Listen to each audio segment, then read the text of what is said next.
Hi everyone. I wanted to shoot a short video that's really just coming straight from my heart.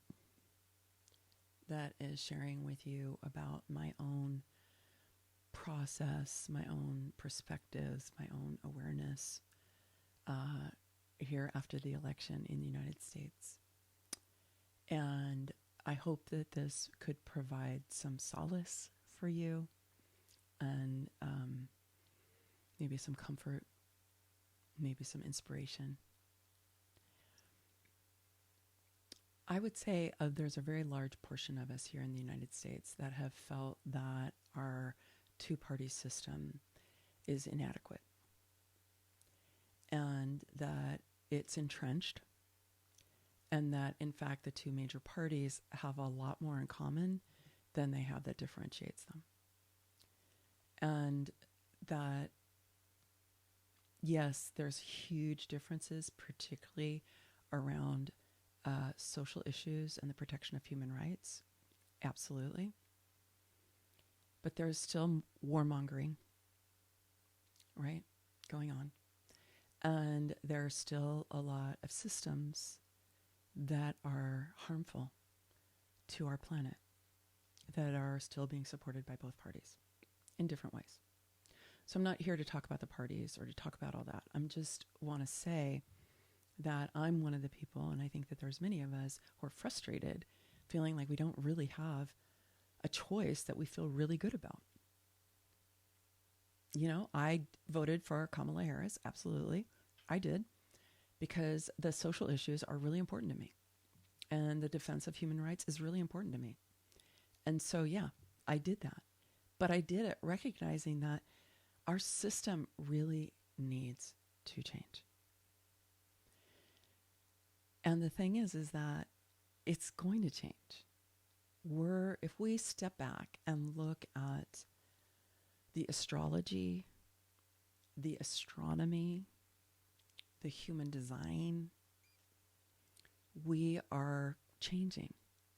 And in the human design context, right, the old systems are breaking down. It's from the cross of planning, which is an era that is ending, 400-year era, and a new one is beginning, supposedly in 2027, but I think we've already been moving into it for some time. It's already happening, right? And that's connected to the age of Aquarius because it's connected to the precession of the equinox. So we are moving inexorably into a new time. And that's a very positive thing, because we've been, in the yoga traditions, they talk about the Kali Yuga, which is the darkest period of human history. And we've been in it, and we're coming out. But that's the age of empire. I find those bigger perspectives really helpful when something happens in my outer world that is distressing to me, that I have very little control over doing anything about it. And I choose not to allow my life force energy to be taken up with fear and with a negative future projections. I choose to come back into my body and into the present moment, to what is happening right now, and to work with my energy so that I can release fear, stress, and all that. Doesn't mean I never feel fear. Don't be fooled. But it does mean that I make a conscious choice not to give my energy to it. So that's one thing I would suggest, is like, if you feel fear, do some practice to help clear it. Because when we're in fear, we can't think clearly. I'll say during this last year, 2024, I had a lot of fear. And I didn't really understand what a lot of it was about. I'm still unpacking it, because I'm not really a fear-based person. I have more like aggressive energy, than I have fearful energy.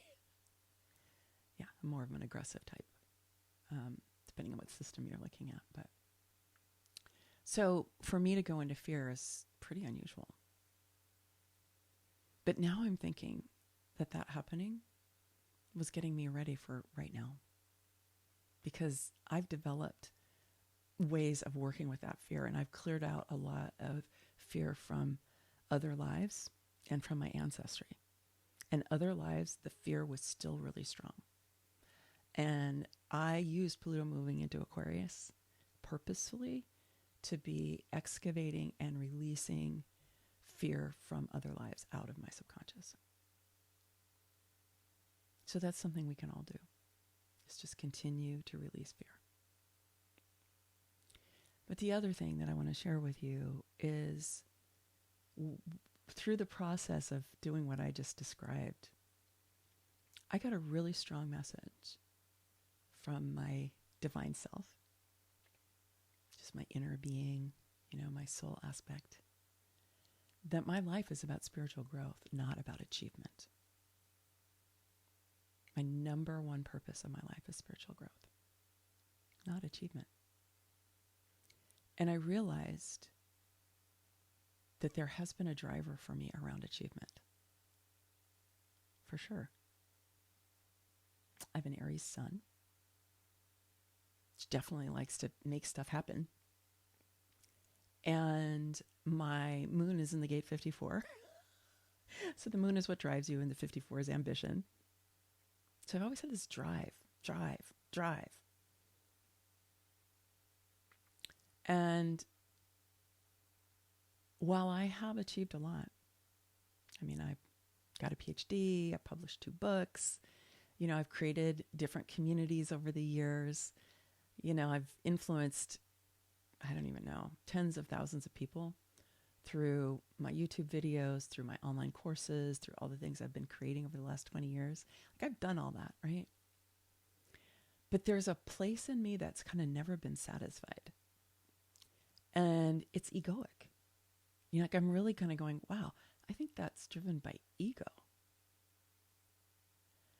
And Pluto moving into Aquarius and us stepping into the Aquarian age, which is different than Pluto moving into Aquarius, but it's like breaking down that kind of ego-centered drive.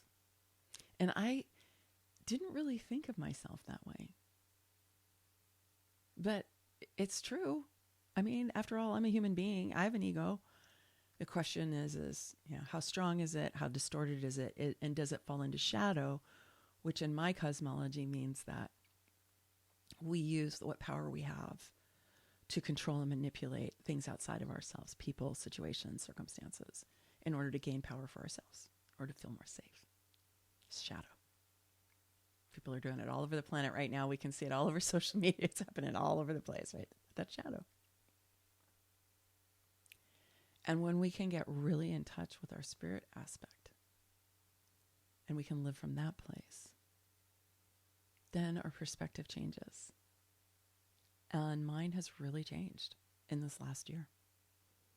And I've been practicing laying down my ambitions and laying down my aspirations and surrendering to my divine self and doing all the practices I know how to do, looking at my human design, doing my Kundalini yoga, writing, painting, reading, learning from other teachers,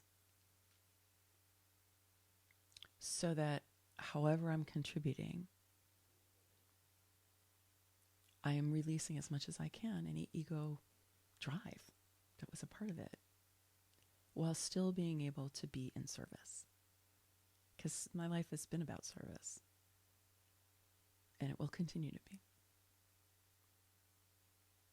So that's a default energy of my life up until now that I'm really actively looking at and releasing.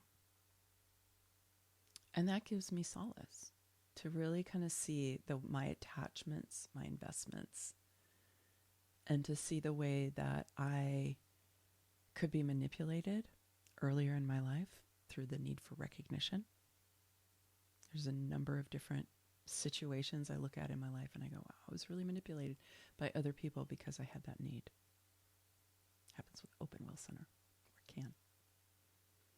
throat. So it's a really potent time to be doing this kind of self-reflection, this kind of excavation, being really honest with yourself, looking at yourself, not to judge yourself, not to make yourself bad and wrong, but to just get clear. Because when we look at the outer world, there are so many things that are not what they seem. So many things. And that was so clear with this election. So many things are not what they seem. I am not here to say I know what the truth is, but what my prayer is always that the truth be revealed and for the highest good of all. Because I don't always know how that is, and I don't always know how that path unfolds. But I just assume that if I focus there, that I'll be guided and I'll be directed. Yeah. So this is where I'm at. And I'm just being vulnerable and letting you know. And I just invite you to explore your own reflective process. If you want to, you can get my book, Feminine Sovereignty, 8 Pillars for Regenerating Ourselves in Our World. You can get it at femininesovereigntybook.com. You can get it on Amazon. It's a step-by-step path of awakening, and it may help you during this time if you don't already have it, or if you haven't read it, you haven't actually gone through it. We work with this material in the Sovereign Sisterhood, which is my online community, if that's something that would be of interest to you. But the main message I want to say today is keep tuning inside.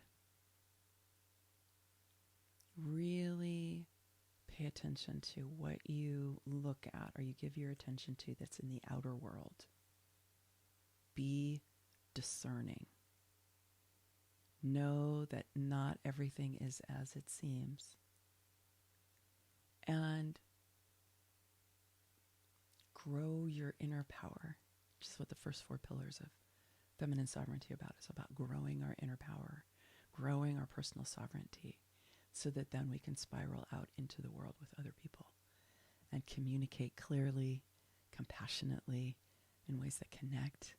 We can collaborate, work together, create our new earth, and we can become stewards of our planet. We can help our planet heal, and we can help each other heal. So that's the path of awakening that I laid out in this book. And if it's helpful to you, I encourage you to check it out and be in contact with me. I'd love to support you. But whatever path you take, I invite you to step away from fear, resentment, blame, revenge, all that. Very low frequency. Build your pranic force. Raise your frequency. Tune inside and see where your inner guidance will lead you. Yeah. I'd love to hear about how it goes for you. All right, my dears. Many blessings.